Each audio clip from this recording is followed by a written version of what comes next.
general summary of the subject I will be teaching in a series at a later time on this show about the creation versus evolution. Okay.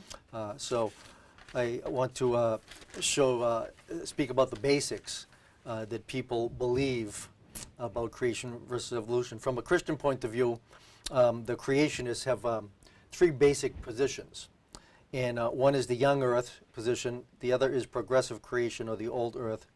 And that involves some subcategories also, which have to do with independent creation or creation of modification, which is different degrees of God creating, working with his design of microevolution, which is small changes.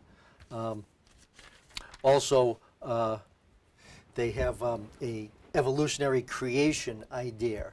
It's also called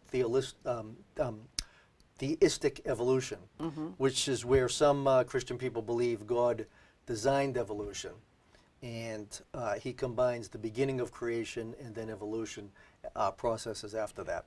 So those are the three basics of the positions that Christians take on creation.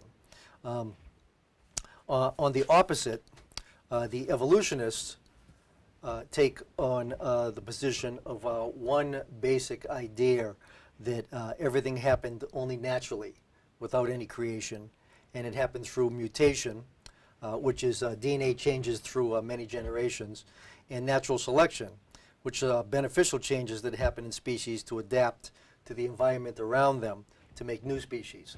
So their idea in this one basic position is that everything happened through natural processes.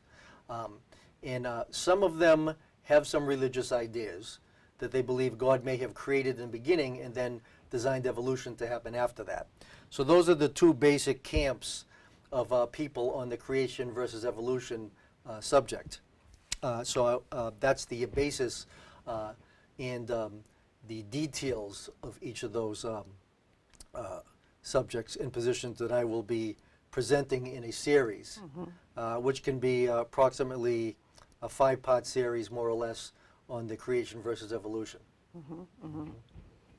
Oh, that's great. Well, yeah, I'm sure that you know, we'll be able to fit that in. You know, maybe a 2 or 3-part series on that, and we can talk about that. And it sounds very interesting. I didn't realize that it was a lot to this. It just seems to me, I read my Bible, and it seems pretty simple that God created this universe, and it's that simple. I didn't know it was this intense or this, you know. Well, the basis is that everybody who believes in some position of creation have all this one factor in agreement, that God created.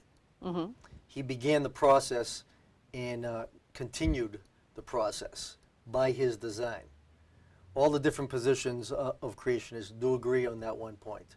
And even some evolutionists who are religious agree on that point too, that there had to be a beginning, or God creating, and then a certain degree of evolutionary process. So they all have that agreement as a basis, that there had to be some beginning and some process after that. Oh, yeah, because he, you know, I just know that he spoke in his words, just the speaking, like he said, let there be light, and there was light. It was just his voice, there's power in his voice and in his words that created.